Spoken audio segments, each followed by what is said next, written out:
Gastrointestinal tract यानी पाचन तंत्र पर आयोजित इस कार्यक्रम के सहयोगी एवं आयोजक Ayush herbals and hepatitis B research society Gwalior को मैं हार्दिक साधुवाद देता हूं तथा समस्त श्रोताओं दर्शकों जो इस YouTube चैनल के माध्यम से देख रहे हैं उनको भी मैं साधुवाद देता हूं और हार्दिक अभिनंदन करता हूं। लंबे समय से आपकी भारी मांग थी कि एक बार संपूर्ण पाचन संस्थान के रोगों एवं उपचार हेतु पत्ते आहार क्या रहे, हर्बल औषधियाँ क्या रहे, इनकी जानकारी मैं आपको दूं ताकि आप उसको अपनाएं। अतः आपसे निवेदन है कि इस व्याख्यान को मन लगाकर अंत तक सुने और लाभान्वित हों। पाचन तंत्र के रोग के उपचार एवं पत्ते आहार की बात करें हम तो पाचन तंत्र से तात्पर्य है आहार के जटिल पदार्थों को सरल पदार्थों में बदल देना, जिससे हमारे शरीर को ऊर्जा एवं पोषण प्राप्त होता है।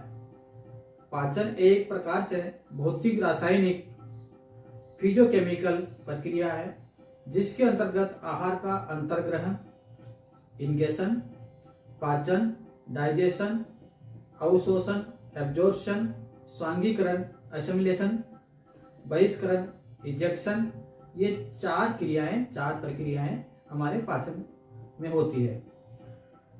इनमें पाचन में जो जिनका आहार का पाचन होता है उनमें प्रोटीन, कार्बोहाइड्रेट, वसा का पाचन होता है, जिनका हमारा शरीर जो है उनका उपयोग करता है। जबकि जल, विटामिन्स, मिनरल्स बिना पचे ही अवशोषित हो जाते हैं।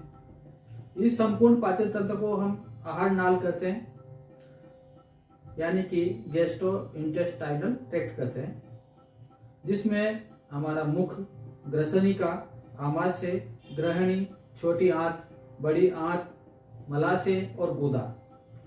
मुख यानी बक्कल कैविटी, ग्रसनिका यानी एसोफेगस, आमाशय यानी स्टोमक, ग्रहणी यानी ड्यूडिनम, छोटी आंत यानी स्मॉल इंटेस्टाइन और बड़ी आंत यानी लार्ज इंटेस्टाइन, मलाशय यानी रेक्टम और गुदा यानी एनस। इस प्रकार से मुख से लेकर के गुदा पर्यंत जो आहार नाल है वह गैस्ट्रोइंटेस्टाइनल ट्रैक्ट के रूप में जानी जाती है और इससे संबंधित जो रोग होते हैं उनको गैस्ट्रो डिजीज हम कहते हैं। इस प्रकार मुख से गुदा की जो लंबाई है आहार नाल की हमारे शरीर की वो टोटल है 32 फीट। इस आहार नाल के साथ ही जुड़े हुए प्रत्यंग जिनमें लीवर, पित्ताशय और अग्नाशय भी है, उनका भी इस पाचन क्रिया में बहुत बड़ा रोल होता है, उनको भी प्रत्यक्ष से हम पढ़ाएंगे। आप आहार के पाचन के लिए ये व्याख्यान आज जो आयोजित किया जा रहा है मुख से लेकर के आमाशय तक के भाग पर हम चर्चा करेंगे तथा छोटी आंत, बड़ी आंत, मलाशय और गुदा के संदर्भ में प्रत्यक्ष से अलग व्याख्यान जारी किया जाएगा। मुख गुहा यानी बक्कल कैविटी, आहार नाल या पाचन तंत्र का प्रथम भाग हमारा मुंह है। इसमें दांत, जीभ, 3 जोड़ी लाला ग्रंथियां, सेलाइवरी ग्लैंड्स होती है। सेलाइवरी ग्लैंड्स में पैरोटाइड ग्लैंड्स होती है, सबलिंगुअल ग्लैंड्स होती है और तीसरी होती है सबमंडिबुलर ग्लैंड जो लाला स्राव करती है। आपको पता है हमारे मुख में रोजाना कितनी लार बनती है? लार की मात्रा होती है 1 से 1.5 लीटर, यानी हमारा मुख रोजाना 1 से 1.5 लीटर लार बनाता है। अब लार के कार्य क्या है? इसमें पाए जाने वाला लाइसोजाइम जो एंजाइम्स है वह जीवाणुनाशक होता है। यानी हम जो कुछ भी खा लेते हैं बाहर से, कोई चलते हुए किसी ने प्रसाद दिया या कोई बच्चे ने कहीं उठा लिया, कर लिया, मुंह में चला गया, तो ये लार के द्वारा वो उनके जीवाणु जो है खत्म हो जाते हैं। तो लार का यहाँ बहुत बड़ा योगदान रहता है। टाइलिन होता है दूसरा, वो क्या करता है? टाइलिन या डाइस्टेज ये क्या करता है? चोकर जो होता है, स्टार्च होता है, उसका पाचन करता है। और तीसरा होता है म्यूकस, इसमें म्यूकस यानी श्लेष्मिक कफ भोजन को लुआबदार बनाता है, चिपचिपा बनाता है, जिससे हम अंदर उसको निगल सके। इस प्रकार से मुंह में जो चबाने के बाद जो भोजन बनता है उसको हम क्या कहते हैं, बोलस कहते हैं। और ये बोलस आगे जाकर के जो है पाचन की क्रिया में हमारे आहार नाल के द्वारा स्टोमक तक जाता है। क्या आपको पता है कि दांतों का कितना महत्वपूर्ण रोल है हमारे लिए? हमें भोजन अच्छी तरह चबा चबा कर धीरे धीरे एकाग्र मन से, शांत मन से ग्रहण करना चाहिए। जीवा के द्वारा भोजन के स्वाद का ग्रहण, जिससे भोजन के प्रति रुचि उत्पन्न होती है, मुख में अच्छी तरह चबाने पर मधुरता आती है, वह बोधक खप लाला स्राव के कारण ही है। इस प्रकार अच्छी तरह चबाया हुआ आपका भोजन बोलस बन जाता है। और दांतों के साफ सफाई और मुख की सफाई का हमें ध्यान रखना चाहिए। मुख की ओरल हाइजीन के लिए हमें जो है दांतों की साफ सफाई रखनी चाहिए, मुख की सफाई रखनी चाहिए। हमें गुटखा, जर्दा, तंबाकू, सुपारी इत्यादि जो हानिकारक गंदे पदार्थ हैं उनका सेवन नहीं करना चाहिए और खतरनाक नशीले पदार्थों का सेवन करने से हमें बचना चाहिए। इससे आप बकल कैविटी में जो रोग पैदा होते हैं उनसे बचेंगे और आपका लाला स्राव अच्छा बनेगा, वो आपके जो है आहार के पाचन में उपयोगी रहेगा। आज की स्थिति में मुख व गले के कैंसर बढ़ते जा रहे हैं, अतः आप भी बचें और समाज को भी बचाएं। ये गुटखा, जर्दा, जितना भी नशा है इनको छोड़ें। मुखगत रोगों का सामान्य उपचार क्या है?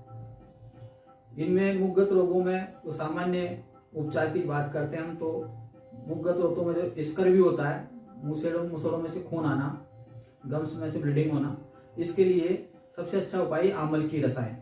अब आंवल की रसायन क्या है कि जो अम्ली का ऑफिशियल्स प्लांट होता है, उसके जो बीज है, उसके जो फल होते हैं, आंवला के फल आप जानते हैं आंवला को, उस आंवला का पाउडर बना करके आप 1 चम्मच सुबह शाम पानी से लें तो उसमें विटामिन सी भरपूर मात्रा में जाएगा और विटामिन सी के पूर्ति होने पर इसका भी रोग ठीक हो जाएगा। मुख पाक में जो अल्सर हो जाते हैं मुख में, उसके लिए इर्मिदाई तेल और जात्यादी तेल, ये 2 औषधियां आयुर्वेद में उपयोगी है। दांतों में दर्द भी रहता है काफी लोगों को, तो उनके लिए है कि आप सहस्रादी तेल का मुख में धारण करें। मुख में जो है बकल कैविटी मुख में रख करके, मुख को बंद करके उसका कवल धारण करें। नीम की दातुन सर्वश्रेष्ठ है। हम जो आज दूसरे जो कोलगेट वगैरह कर रहे हैं, तो उनकी बजाय हमें नीम की दातुन का प्रयोग करना चाहिए। और मैं तो कहूंगा कि जब नीम की दातुन सर्वश्रेष्ठ, तो क्यों करते हो कोलगेट। और ग्रास नली, जिसको हम आगे बात करेंगे हम ग्रास नली की, जो मुंह के द्वारा जो भोजन आगे किसमें जाता है, ग्रास नली। ग्रास नली को हम क्या कहते हैं, फूड पाइप और एसोफेगस। और एसोफेगस यानी ग्रसनिका द्वारा मुख से आने वाला बोलस ग्रास नली में क्रमांकुंचन का मतलब होता है कि धीरे धीरे दब, जैसे आप टूथपेस्ट में से पेस्ट निकालते हैं, उसी प्रकार से हमारा जो है एसोफेगस में से भोजन नीचे की तरफ धीरे धीरे जाता है, एकदम सीधा नहीं गिरता जाकर के स्टोमक में। अगर एकदम सीधा करे तो स्टोमक को नुकसान हो सकता है। इस कारण से धीरे धीरे वह जो बोलस है ग्रास नली की क्रमांकुंज क्रिया के द्वारा धीरे धीरे आमाशय में आता है। इस फूड पाइप या ग्रास नली की लंबाई कितनी होती है, 25 सेंटीमीटर इसकी लंबाई होती है। अब ये ग्रास नली आगे जाकर के स्टोमक से जुड़ जाती है, आमाशय से जुड़ती है। आमाशय में भोजन 4 घंटे रहता है।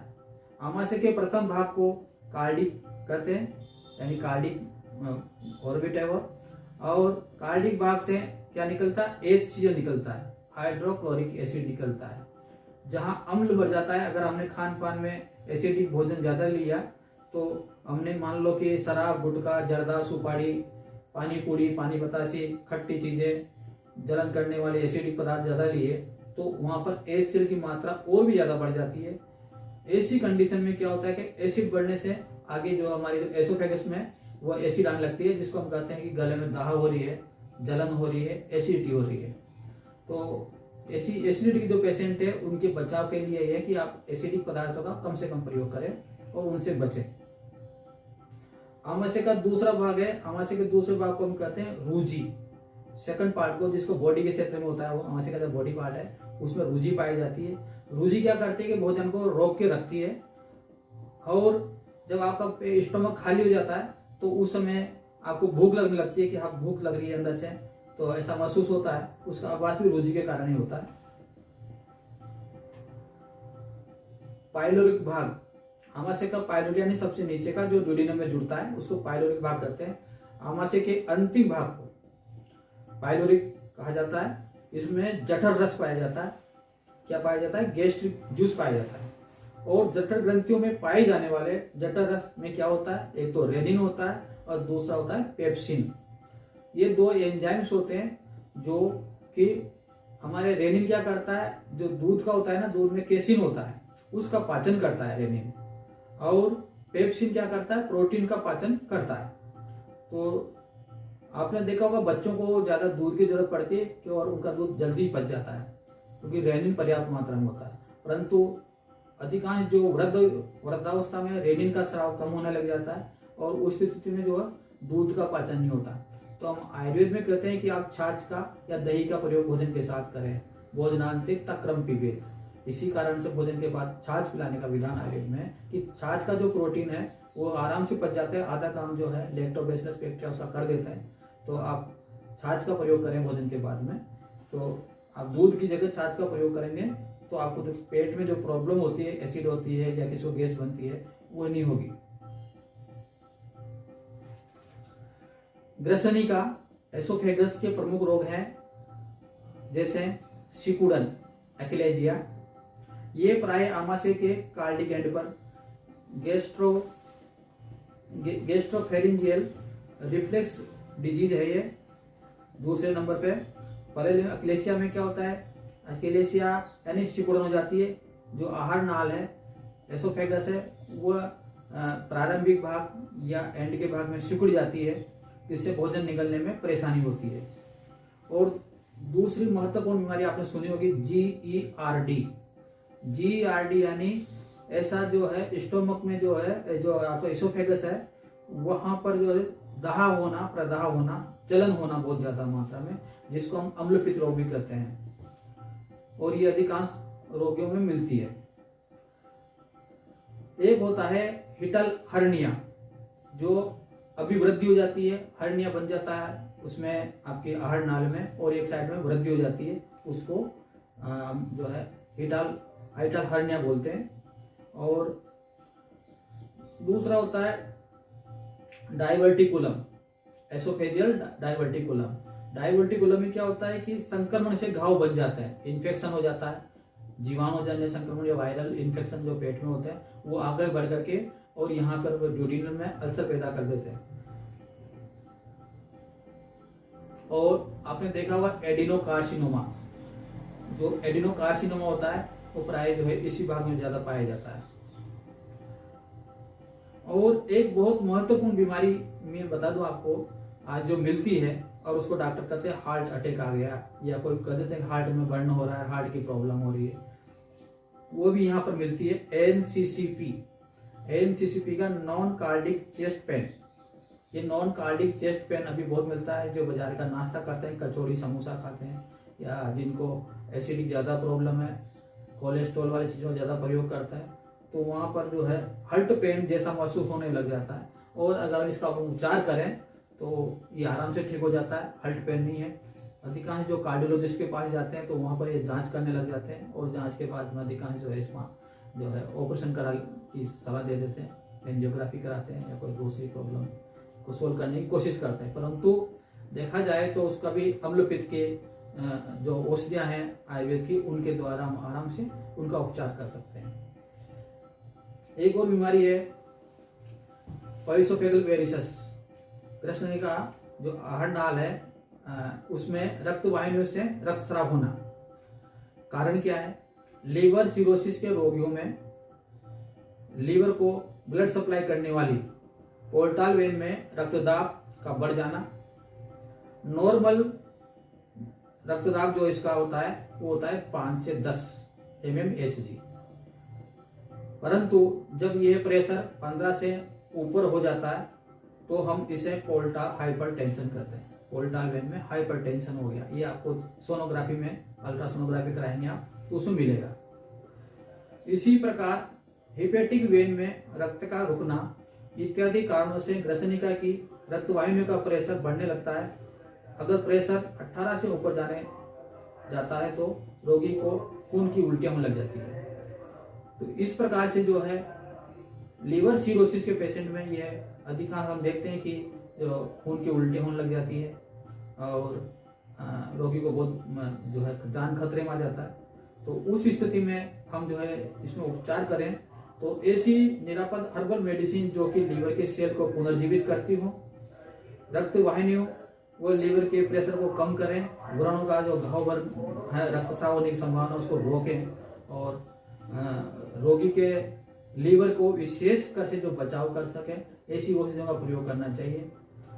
तो वापस जो है प्रेशर कम होने से रक्तस्राव की संभावनाएं खत्म हो जाती है। पोर्टल वेन के प्रेशर को कम करना चाहिए मुख्य रूप से। ऐसी स्थिति में हमें विशेषज्ञ आयुर्वेद डॉक्टर से तुरंत मिलना चाहिए जो रोगी के लीवर सिरोसिस को रोकें तथा लीवर को पुनर्जीवित कर सके। बंधुओं, लीवर हमारे शरीर का वो प्रत्यंग है जिसे हम पुनर्जीवित करके सामान्य अवस्था में ला सकते हैं। लीवर की इसी कठोरता स्टिफनेस के मापन के लिए हम लीवर का फाइब्रोस्कैन टेस्ट करवाते हैं। औषधि देने के बाद नॉर्मल फाइब्रोस्कैन कितना होता है? नॉर्मल मतलब 6 होता है। तो अगर 6 या 6 से नीचे है तो वह आपका लीवर ठीक है। अब इसमें क्या मेडिसिन है? तो useful medicine plants for gastro disorders, जो आहार नाल और जो आपका स्टोमक में उसके लिए क्या क्या औषधियां हर्बल मेडिसिन उपयोगी है इसके लिए आप ध्यान दें। उसमें है शतावरी, मधुयष्टि, धातकी, मुक्ता पिष्टि, मुक्ता सुक्ति पिष्टि, कपर्द भस्म, शंख भस्म, रुद्रवंती, आमल की रसायन, सर्पगंधा और अन्य पित्त सामक औषधियां और व्रण रोपक जो अल्सर का हीलिंग करती है और जो इन्फ्लामेशन को कम करती है, ऐसी औषधियों का प्रयोग कम करके रोगी की स्थिति, रोग एवं रोगी की स्थिति, रोगी की कितनी अवस्था में बढ़ा हुआ, रोगी कितनी अवस्था में है, ऐसा हम ध्यान करके उसका उपचार करते हैं और रोगी को सब सफलतापूर्वक ठीक कर देते हैं। अब आगे है हम ग्रसनिका, एसोफेगस और आमाशय व्रण, गैस्ट्रिक अल्सर और ग्रसनिका यानी एसोफेगस के अल्सर, गलत खान पान, खराब लाइफ स्टाइल के कारण फूड पाइप और आमाशय व्रण गैस्ट्रिक अल्सर होते हैं। ग्रसनिका और आमाशय में पाए जाने वाले पेप्टिक अल्सर यानी कि पेट में छाले होना अत्यंत पीड़ादायक होते हैं। आजकल ये पेप्टिक अल्सर बहुत ज्यादा मिल रहे हैं, तो ऐसे व्यक्तियों के लिए ये लाभदायक है, आप इसको समझें। और दूसरा है गैस्ट्राइटिस। गैस्ट्राइटिस यानी आमाशय में सूजन होना, शोथ होना, इन्फ्लामेशन होना। गैस्ट्राइटिस से तात्पर्य है कि inflammatory condition of the stomach. दर्द, इसमें क्या सिम्टम्स आते हैं? दर्द होता है, सूजन होती है, अपच, उल्टी, पेट दर्द, जलन, दाह, पेट में कठोरता होना, पेट फूलना, आमाशय शोथ के लक्षण है। अब दूसरी जो कंडीशन होती है इसमें 2 तरह की होती है। तो एक्यूट गैस्ट्राइटिस होता है जो अभी कोई खान पान की गड़बड़ हो तुरंत हो जाए, और एक होता है क्रोनिक गैस्ट्राइटिस यानी काफी लंबे समय से जो जिसको रोगी को परेशानी है गैस्ट्राइटिस की, वो क्रोनिक गैस्ट्राइटिस कहलाता है, जीर्ण आमाशय शोथ।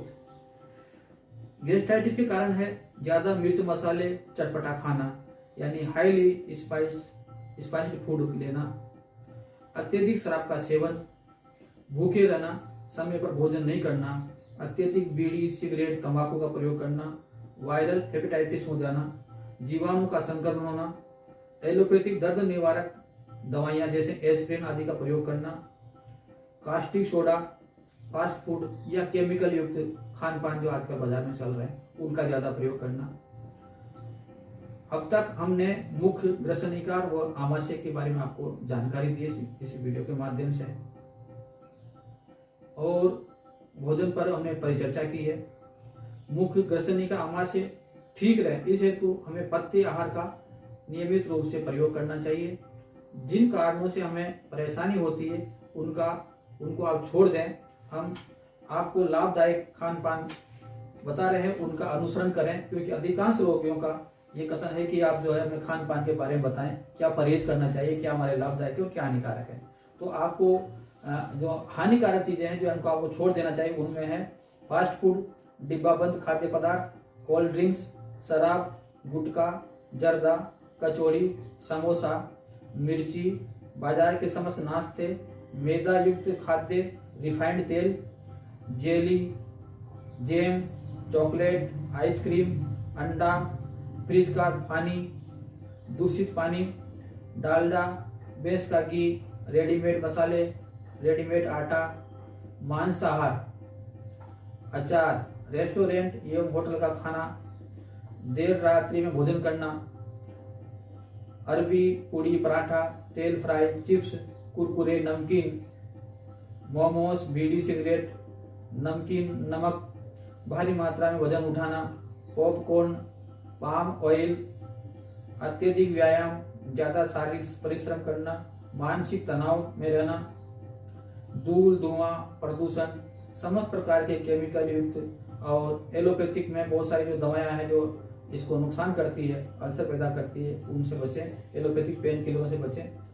यथासंभव हो आप आयुर्वेद चिकित्सक के माध्यम से उपचार कराएं। केमिकल द्वारा पकाए गए फलों का प्रयोग नहीं करें। ऑर्गेनिक फल, सब्जियों और भोजन का प्रयोग करें। आजकल ऑर्गेनिक फार्मिंग का भी काफी उपयोग हो रहा है, क्योंकि जैसा आपके खेत में पैदा होता है वही आपके पेट में जाता है। इसलिए आपकी कृषि ऑर्गेनिक रहेगी, ऑर्गेनिक खान पान आप लेंगे तो आपका पेट ठीक रहेगा। और अगर पेट ठीक रहेगा तो आपका पूरा स्वास्थ्य भी ठीक रहेगा। तो अगला जो पथ्य क्या होना चाहिए, क्या क्या क्या आपके लिए लाभदायक है, उनको भी आप सुनिए। लाभदायक जो उनका जो पथ्य होता है उसके लिए लाभदायक आ गया है, जिसमें लौकी, तोरई, कद्दू, परवल, नींबू, चुकंदर, चौलाई, बथुआ, धनिया चटनी, मिक्स ग्रेन आटा, अंकुरित मूंग, चना, गाय या बकरी का दूध, पाइनएप्पल, काली दाग और किशमिश, पिंड खजूर, शहद, गुड़, आंवला, मुरब्बा, अखरोट, आंवला रस, अनार, चेरी फल, शकरकंद, मोरिंगा जूस, एलोवेरा जूस, गेहूं ज्वारा रस, मीठा नीम, जीरा, धनिया, हल्दी, सेंधा नमक, प्याज, लौंग, जायफल, दालचीनी, तेजपात, नागकेसर, अमरूद और जो बेरी फल है वह सब लाभदायक होते हैं। अगर योग प्राणायाम की बात करें हम तो इसमें अनुलोम विलोम प्राणायाम है, भ्रामरी करें। और अगर विहार की बात करें हम तो आप सुबह जल्दी उठने का प्रयास करें और रात्रि को 10 बजे तक सोने का प्रयास करें। और भोजन को जो है यथासंभव 7 बजे तक कर लेना चाहिए। और भोजन करने के कम से कम 3 घंटे बाद सोना चाहिए। और भोजन एकाग्र मन से करना चाहिए। आजकल किसी टीवी देख रहे हैं, कोई बातचीत कर रहे हैं, तो इस कारण से ये जो है पेट में गैस की मात्रा बढ़ जाती है और पेट में गुड़गुड़ाहट होना, अत्यधिक समस्याएं होती है। बंधुओं, आज के इस चैनल के माध्यम से मैंने जो आज जो प्रोग्राम दिया आपको, आज जो व्याख्यान दिया, ये मैंने गैस्ट्रो यानी आपका मुख और एसोफेगस और स्टोमक, आमाशय, ग्रसनिका और मुंह, इनसे संबंधित जो आहार का पाचन होता है, इतनी जानकारी इसके बाद दिए। नेक्स्ट जो है हम आपको जो व्याख्यान देंगे उसमें आएगा आपका ड्यूडिनम और आपकी संपूर्ण छोटी आंत आएगी और बड़ी आंत की प्रॉब्लम से संबंधित बीमारी के बारे में जानकारी देंगे और उनका उपचार ही बताएंगे। इसके अलावा जो मलाशय, रेक्टम से संबंधित और इसके साथ में से जुड़े हुए जो है पाइल्स की प्रॉब्लम्स है, कॉन्स्टिपेशन की प्रॉब्लम्स है, इन सब का समाधान बताएंगे। तब तक आप जो है अपना ख्याल रखें, स्वस्थ रहें, प्रसन्न रहें। इस वीडियो को अधिक से अधिक प्रचार प्रसार करें ताकि और भी लोग इससे लाभान्वित होंगे। जय हिंद, जय भारत, वंदे मातरम।